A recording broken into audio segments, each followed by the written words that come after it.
Salam sejahtera, salam namo budaya, salam kebajikan, rahayu untuk kita semua, kawan-kawan media dan kerabat Bali yang saya cintai dan saya banggakan. Semoga semua dalam keadaan sehat dan bahagia. Pada hari ini saya menyampaikan terbitnya surat edaran nomor 20 tahun 2021 tentang pencegahan dan penanggulangan COVID-19 pada saat Natal tahun 2021 dan tahun baru 2022 di Provinsi Bali.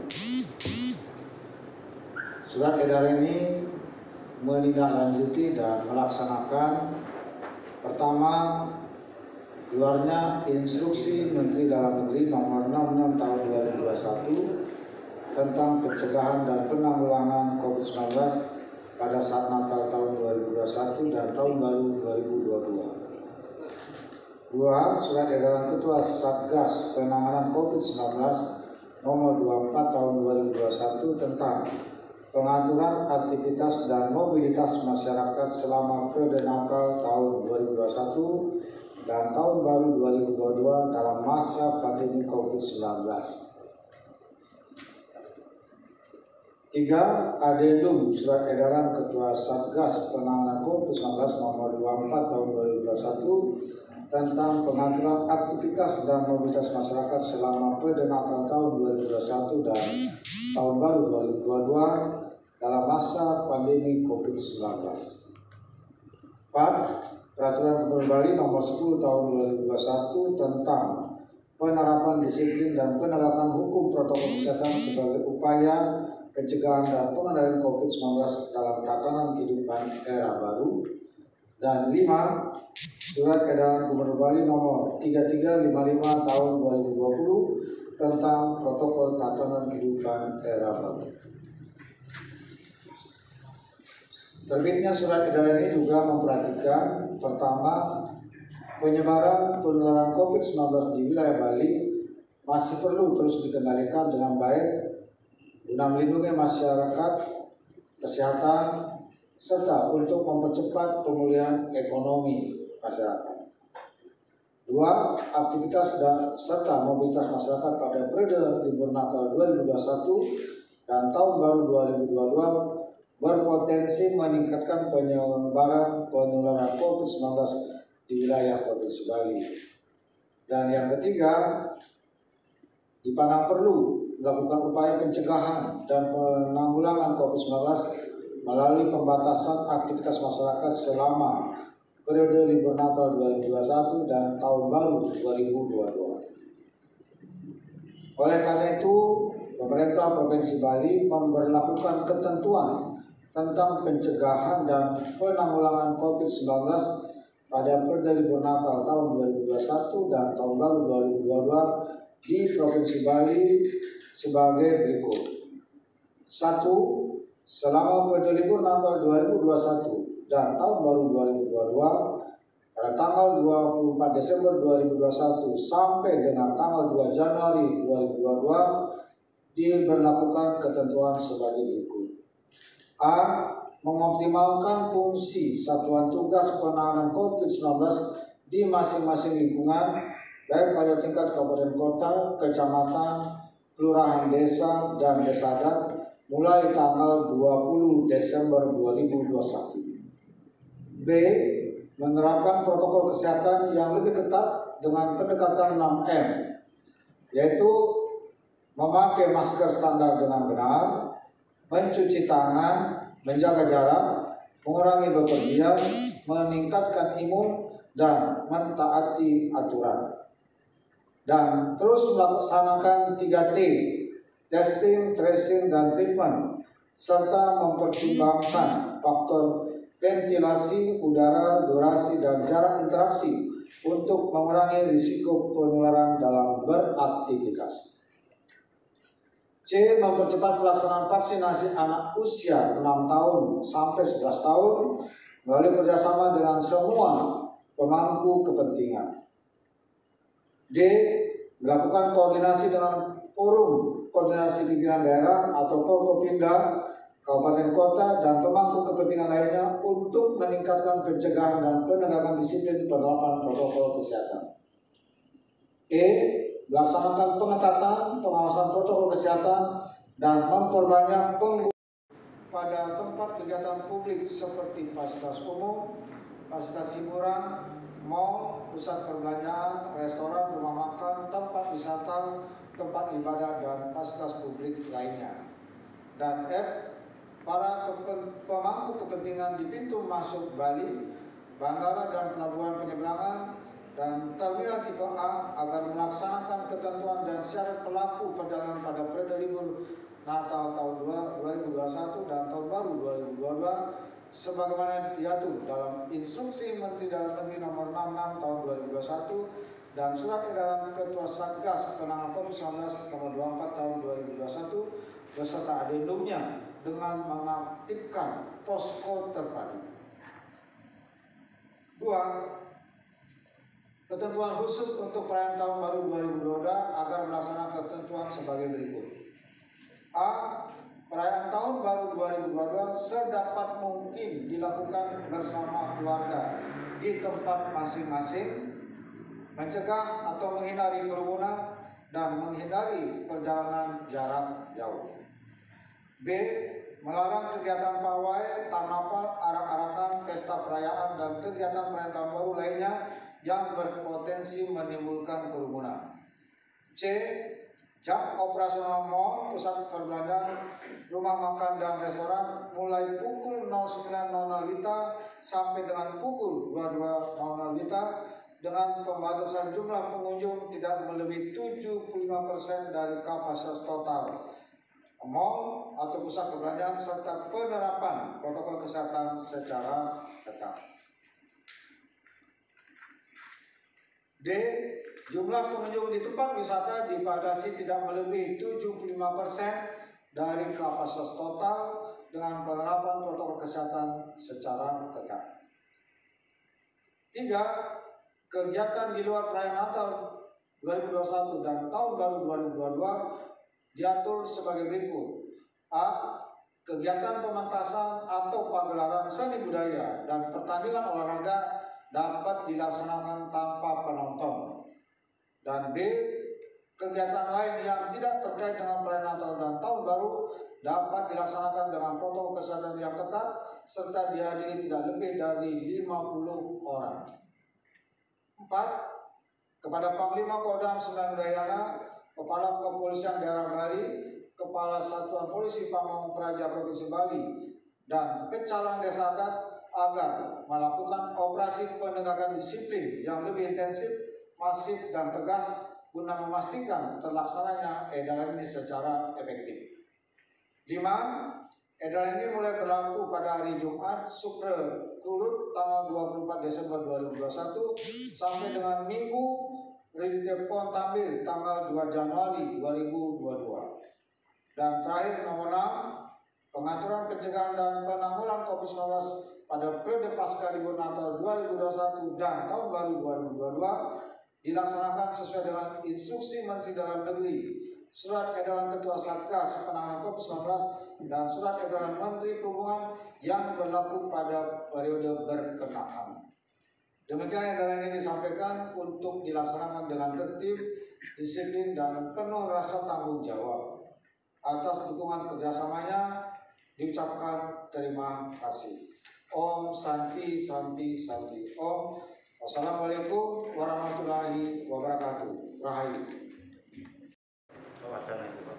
Kalau terhadap munculnya varian baru Omicron, itu kita menerapkan standar protokol kesehatan sebagaimana arahan Bapak Menteri Dalam Negeri dan Satgas Penanganan COVID-19 yang sudah dituangkan dalam surat edaran yang saya bacakan hari ini dan akan berlaku mulai pada tanggal 24 Desember dan 2 Januari. Jadi itu standarnya.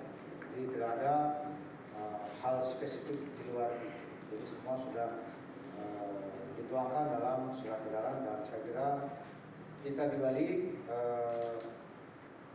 tentu berharap waspada terus, menjaga agar penularan COVID-19 di Provinsi Bali dapat kita kendalikan karena kita sudah mencapai tingkat yang baik dalam penanganan COVID-19, di mana munculnya kasus baru harian itu sudah landai dan stabil pada angka 1 digit. Hari ini saya kira yang positif ada 4 orang, yang sembuh 11 orang, dan yang meninggal 0, ya, tidak ada. Dan positif rate-nya sekarang itu 0,1%. Jadi saya melihat dinamikanya itu sudah tidak terjadi lagi lonjakan-lonjakan yang mengkhawatirkan. Jadi sudah sangat baik, melandai dan stabil. Dan pencapaian vaksinasinya juga sudah sangat tinggi. Vaksinasi suntik pertama sudah mencapai 102%, dan suntik yang kedua sudah mencapai 90,4% per hari ini. Jadi sudah tertinggi. Kemudian ditambah lagi segmen baru, yaitu vaksinasi untuk anak usia 6 sampai 11 tahun. Mulai diberlakukan 4 hari yang lalu ya. Sekarang sudah berlangsung 3 hari. Hari ini sudah ada laporan juga, dan saya sudah berkoordinasi barusan dengan Bupati Wali Kota agar melakukan percepatan vaksinasi untuk anak usia 6 sampai 11 tahun ini. Yang sudah baik seperti Gianyar hari ini sudah mencapai 42%. Tapi masih juga ada kabupaten yang pencapaiannya masih sangat rendah, bahkan masih ada yang di bawah 10%. Tapi ini karena baru mulai, saya kira dalam minggu ke depan ini akan terjadi percepatan, dan saya sudah meminta Bupati Wali Kota agar melakukan percepatan dalam waktu sampai akhir Desember ini, sehingga target kita itu bisa tercapai pada bulan Desember. Sekarang baru tanggal 18, masih ada 12 hari untuk mengejar targetnya supaya optimal. Itu vaksin pertama. Vaksin keduanya itu 4 minggu setelah vaksin pertama, sesuai dengan jenisnya, yaitu vaksin Sinovac. Jadi saya kira dengan tingginya pencapaian vaksinasi ini sudah terbangun kekebalan masyarakat, sehingga risiko penularan COVID-19 itu lebih dapat dikendalikan, dan kita sudah melihat angka itu dengan sangat baik. Itulah sebabnya kita semua harus menjaga ini dengan konsisten sampai tahun baru yang akan datang, karena saya mengetahui banyak orang yang akan datang ke Bali dalam merayakan Natal dan Tahun Baru 2022 di Provinsi Bali. Penerbangannya sudah penuh sampai kekurangan penerbangan pesawat, kemudian juga hotel mulai tingkat huniannya naik, bahkan beberapa hotel sudah di-book oleh wisatawan domestik, itu sudah penuh. Dan kemudian juga rumah makan, restoran sudah mulai ramai, ekonomi masyarakat Kota Bali sudah mulai menggeliat. Saya kira ini momentum yang harus dijaga. Aktivitas ekonomi berjalan dan pandemi tetap dapat kita kendalikan. Itu nomor 1. Nomor 2, yang kaitannya dengan aspirasi forum Bali Bangkit. Di dalamnya ada para pelaku pariwisata. Sebagai satu aspirasi, ya saya merespon baik, menghargai apa yang disampaikan. Kita sudah membuka Bali ini untuk wisatawan mancanegara sejak tanggal 14 Oktober yang lalu. Tapi dinamika COVID-19 di luar negeri itu sangat cepat.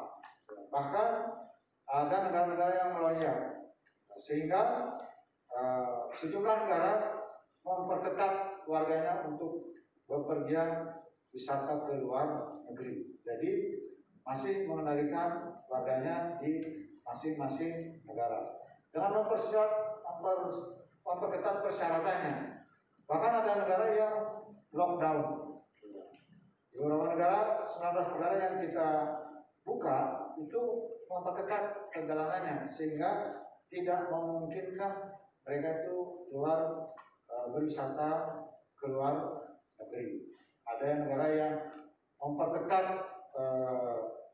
untuk karantina. Ya, kalau Cina itu keluar warganya itu harus karantina sampai 3 minggu. Saya kira itu sangat berat. Australia yang kita harapkan bisa lebih cepat masuk Bali itu masih melarang warga dari negara luar masuk ke negaranya. Dan kita menganut prinsip resiprokal, sehingga warga negara Australia yang juga ingin sebenarnya ke Indonesia khususnya ke Bali juga belum bisa karena ada pengetatan seperti itu. Jadi para pelaku usaha wisata yang tergabung dalam Forum Bali Bangkit, sebenarnya permasalahannya itu bukan di Indonesia, bukan di Bali, tapi ini adalah kebijakan yang berlaku di negara-negara yang memang mengalami lonjakan kasus. Jadi kita tidak bisa memaksakan ini. Kita berharap ke depan munculnya varian baru Omikron itu tidak berdampak luas, karena sesuai dengan apa yang diumumkan oleh Bapak Presiden kemarin itu sudah Omikron ini masuk ke 88 negara, bahkan sudah lebih dari 88 negara.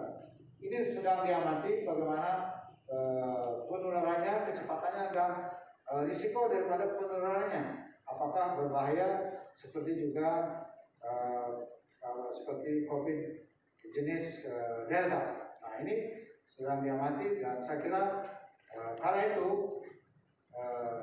pada saat ini belum waktunya kita berharap, karena faktor kebijakan di negara-negara yang berlaku di negara masing-masing itu tidak dapat kita kontrol, karena semua negara punya hak untuk mengatur warga negaranya. Kita buka, negaranya nutup, jadi nggak bisa juga datang ke Indonesia dan juga ke Bali. Tapi ada beberapa usulan kebijakan berkaitan dengan visa, karantina, dan sebagainya, itu kita tengah diskusikan. Jadi saya kira tidak ada alasan untuk melakukan demo segala macam, karena itu bukan cara untuk mencari solusi. Kita harus menjaga Bali ini kondusif, Indonesia ini kondusif sesuai dengan arahan Bapak Presiden. Dengan mengendalikan COVID-19, jangan sampai kita mengalami lonjakan kasus baru yang itu akan memerlukan waktu lama untuk menyelesaikannya dan mengendalikannya sampai pada pencapaian yang baik seperti ini. Jadi saya kira sekarang lebih bagus fokus pada wisatawan domestik dulu, yang karena memang Indonesia tingkat pencapaian vaksinasi sudah cukup tinggi. Jadi kalau domestiknya sudah hidup, menurut saya itu juga sudah sangat menolong. Untuk luar negeri, saya kira kita menunggu perkembangan dari negara masing-masing. Tapi pada prinsipnya kita mengapresiasi dan menyikapi apa yang menjadi aspirasi dari kawan-kawan pelaku pariwisata yang tergabung dalam Forum Bali Bangkit. Semua orang prihatin terhadap pariwisata, tidak ada satupun yang tidak prihatin. Saya termasuk orang yang prihatin. Tapi situasi saat ini ada hal yang harus kita prioritaskan, yaitu agar pandemi COVID-19 dapat kita kendalikan dengan baik secara konsisten. Jangan sampai ini rusak dan sulit kembali kita mengendalikannya. Saya kira itu kepentingan bersama. Kesehatan masyarakat jauh lebih penting kita jaga agar kita bisa selamat dari penularan COVID-19, khususnya munculnya varian baru Omikron ini. Saya kira itu ya, cukup. Terima kasih. Om Santi Santi.